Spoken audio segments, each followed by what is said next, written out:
Mərhəmətli və bağışlayan Allahın adıyla. Nəhcül Bəlağə. Həqiqətən mömin öz ağlını elə dirildib və nəfsini elə öldürüb ki, onun eni nazikləşib, bərki yumşalıb və çox nurlu parıltı işıq saçıb ona. Beləliklə, onun nuru ona yolu göstərib. O, həmin nurla yolda hərəkət edib və mərtəbələr onu əminamanlıq qapısı və yaşayış yerinə sövq edir.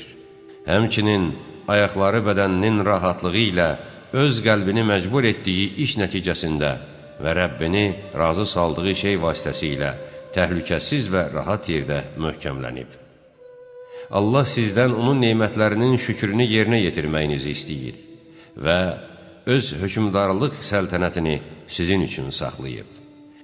Geniş müsabiqə meydanında sizə başçılığı ələ almaq üçün bir-birinizlə yarışmaq möhləti verib. Buna görə də paltarlarınızın bağlarını möhkəm bağlayın və beldən aşağı düşən artığını böyrəklərə kimi qatlayın.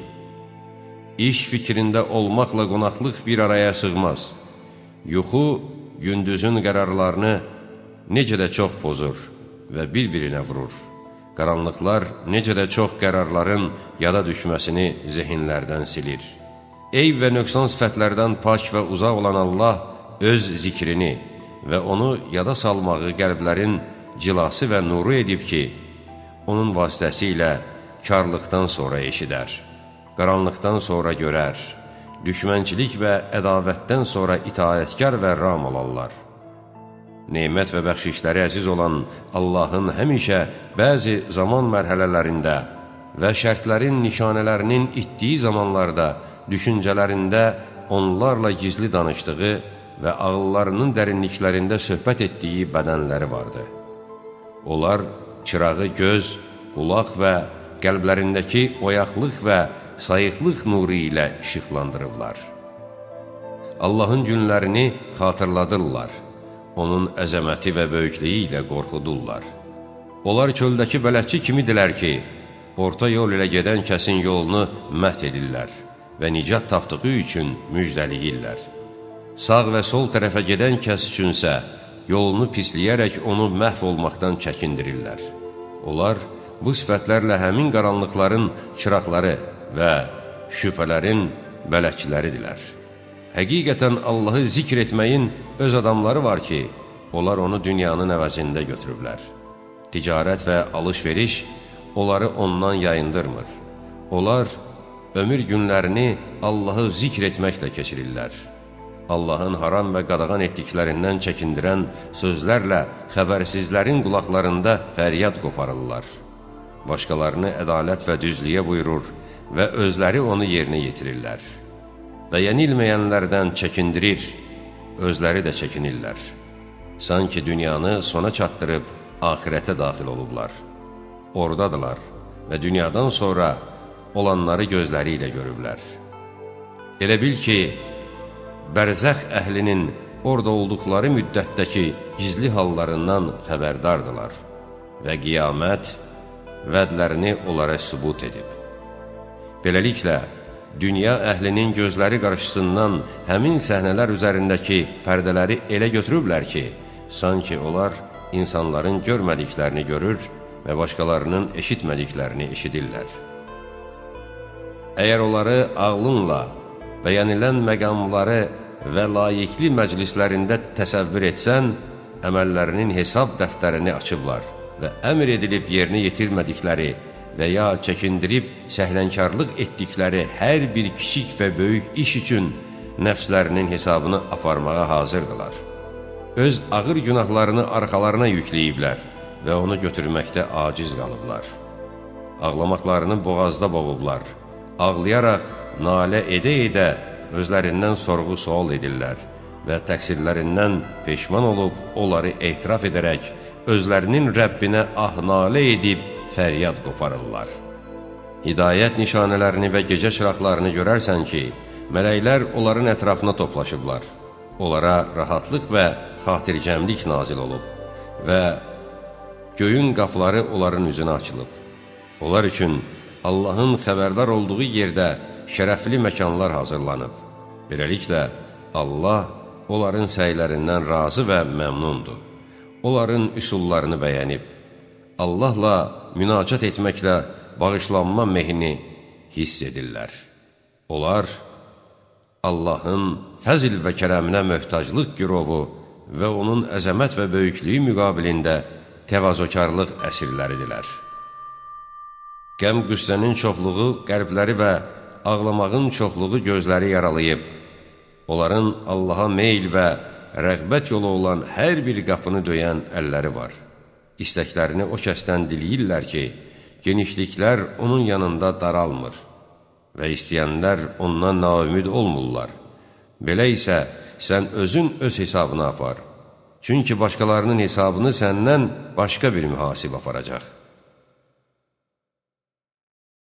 Mərhəmətli və bağışlayan Allahın adıyla. Nəhcül Bəlağə. Ey insan! Səni günah etməyə nə cürətləndirdi? Rəbbin müqabilində səni məğrur edən nə oldu? Səni özünü məhv etməyə nə alışdırdı? Məyər dərdinin dərmanı yoxdur, yaxud yuxudan ayılmayacaqsan? Başqasına rəhm etdiyin şeydə öz canına yazğın gəlmir? Çox vaxt birini günün altında görür və onun üstünə kölgə salırsan və ya birini bir dərdə düçar olmuş görürsən ki, dərd onun bədənini yandırır və sən mehribançılıq səbəbindən ona ağlayırsan. Belə isə səni öz dərdinə səbirli edən, müsibətlərinə dözümlü edən və səni sənin üçün canların ən əziz və istəklisi olan öz canına ağlamaqdan saxlayan, təmkinli edən nədir? Allahın qəzəbinin gecə ikən haqlaması qorxusu səni necə qorxutmur? Halbuki ona qarşı itayətsizliklərlə onun qəzəb yollarına düşmüsən. Buna görə də öz qəlbinin süslük dərdini əzm və çalışqanlıqla, gözünün qəflət yuxusunu oyaqlıqla dərman et. Allaha itayətkar ol və onun zikri ilə ünsiyyətdə ol. Sən ondan üz döndərərkən, onun sənə üz tutmasını təsəvvüründə canlandır ki, səni öz əhv və bəxşişinə çağıraraq, fəzil və kərəminə bürüyüb, amma sən ondan üz döndürərək başqasına üz tutmusan. Bütün bunlarla yanaşı Allah uca, üstün və qüdrətli olmasına baxmayaraq, nə qədər də çox kərimdir və sən alçaq və aciz olmağına baxmayaraq, çox itayətsizlik etməkdə nə qədər də cürətlisən, halbuki onun pərdəsinin pənahında yaşayır, lütf və ehsanının genişliyində gəzirsən. Amma o, nəinki bəxşiş və mərhəmətini səndən əsirgəməyib və özünün pərdəsini sənin üzərindən götürməyib, bəlkə sənin üçün yaratdığı nemət və bəxşişdə və ya örtdüyü günahlarında, yaxud uzaqlaşdırdığı bəlalarında bir göz qırpımı onun lütfündən uzaq olmamısan. İndi ona tabi olmaq barəsində nə düşünürsən? Haqq və düz deyirəm, dünya səni aldatmayıb. Bəlkə sən ona aldanmısan. Dünya sənə öyüd nəsiyyətləri aşkar edib və səni ədalət və bərabərliklə xəbərdar edib. Sənə cisminin dərdə düçar olacağı və gücünün azalacağı kimi verdiyi vədlərdə daha doğrucu və vəfalıdır. Sənə yalan demir və aldatmır. Nə çox nəsiyyət verən ki, sən onu təqsirləndirirsən və nə çox doğru xəbər ki, sən onu yalan sanırsan. Əgər dünyanı xaraba şəhərlər və boş evlərlə tanımaq istəsən, onun gözəl nəsihətçi və öyüd verən olduğunu görərsən ki, mehriban yoldaş kimi səni məhvə çəkməyə qıymır. Dünya ona ürək bağlamayan üçün gözəl ev və onu vətən etməyən üçün gözəl yerdir. Dünya əhlinin sabahki xoşbəxtliyi bugün dünyadan qaçan kimsələrdir. Yer möhkəm titrəyəndə və onun qorxu çətinlikləri ilə qiyamət gerçəkləşəndə, hər bir din əhli öz dininə, bütün istayiş edənlər öz məbudlarına və bütün tabe və davamçılar öz rəhbərlərinə qovuşanda, Allahın ədaləti müqabilində havaya salınan hər bir nəzər və yerdə atılan hər bir yavaş addıma düzlük və doğruluqla əvəz veriləcək. Beləliklə, həmin gün çox dəlil və sübutlar batil olacaq və insanın sığındığı çox üzür və bəhanələr qəbul edilməyəcək. Buna görə də öz əməlindən vasitəsilə bəhanələrin qəbul ediləcək və dəlilin möhkəmlənəcək şeyi istə. Sənin onun üçün qalmayacağın şeydən sənin üçün qalacaq şeyi götür. Öz səfərin üçün hazır ol, nicat və qurtuluş işığına nəzər sal və yəhəri cəld və çevik dəvələrin belinə bağla ki, yolda qalmayasan. And olsun Allaha ki, gecəni dəvətkanının üstündə oyaq keçirməyim və zəncirlə bağlanaraq öldürülməyim mənim üçün qiyamət günü Allah və Peyğəmbərə, bəndələrin bəzilərinə zülm edib dünya malından bir şey qəsb etmiş halda qovuşmaqdan daha xoşdur. Sürətlə köhnəlməyə və çürüməyə doğru gedən və torpaq altında qalması uzun çəkəcək nəfsə görə kiməsə necə zülm edim? And olsun Allaha, qardaşım, Əqili çox yoxsul və pərişan halda gördüm və məndən sizin buğdanızdan, Beytülmaldan bir batman istədi. Həmçinin onun uşaqlarını qəm-kədərdən tutqun rəngdə, toz torpaqlı saçlarla gördüm. Çünki üzləri mavi rənglə qaraldılmışdı. Əqil öz istəyində təkid edərək sözünü təkrar edirdi və mən onun söhbətinə qulaq asırdım.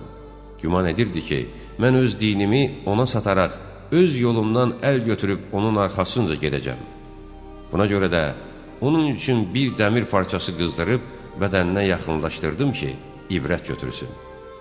O, qızarmış dəmir parçasının ağrısından xəstənin nalə etməsi kimi nalə edib fəryad qopardı və az qalmışdı ki, ondan yansın. Ona dedim, ey Əqil, analar matəmində ağlasınlar. İnsanın oyanmaq üçün qızdırdığı dəmir parçasından nalə qoparırsan. Amma məni qüdrətli Allahın qəzəbindən yandırdığı oda tərəf çəkirsən. Sən bu az əziyyətə görə nalə qoparırsan. Amma mən cəhənnəm odundan fəryad qoparmayım? Əqilin əhvalatından daha təəccüblüsü bir şəxsin axşam ağzı bağlı qabdakı hədiyyə ilə və nifrət edib barəsində bədbin olduğum, sanki ilanın tüpürcəyi və ya qusmağı ilə qatışdırılmış halva ilə yanımıza gəlməsidir. Ona dedim, bu hədiyyədir, zəkatdır yoxsa sədəqə? Zəkat ilə sədəqə biz əhl-i beytə haramdır. Dedi, sədəqə və zəkat deyil, hədiyyədir. Dedim, anan matəmində ağlasın. Məni Allahın dininin yolu ilə gəlib aldadırsan? Dərk edib anlamırsan, yoxsa dəlisən və yaxud boş-boş danışırsan? Allaha and olsun, əgər 7 iqlimi onların göylərinin altında olan bütün şeylərlə birlikdə mənə versələr ki, bir qarışqanın ağzından arpanın qabığını çıxarmaqla Allaha itaətsizlik edim, etmərəm. Həqiqətən, sizin dünyanız mənim yanımda çəyirtkənin ağzında çeynədiyi yarpaqdan da ucuz və dəyərsizdir. Əlinin əldən çıxan neymət və qalmayacaq ləzzətlə nə işi? Ağlın yuxuya getməsindən və sürüşmənin çirkinliyindən Allaha pənah aparıram. Ancaq ondan kömək diləyirəm.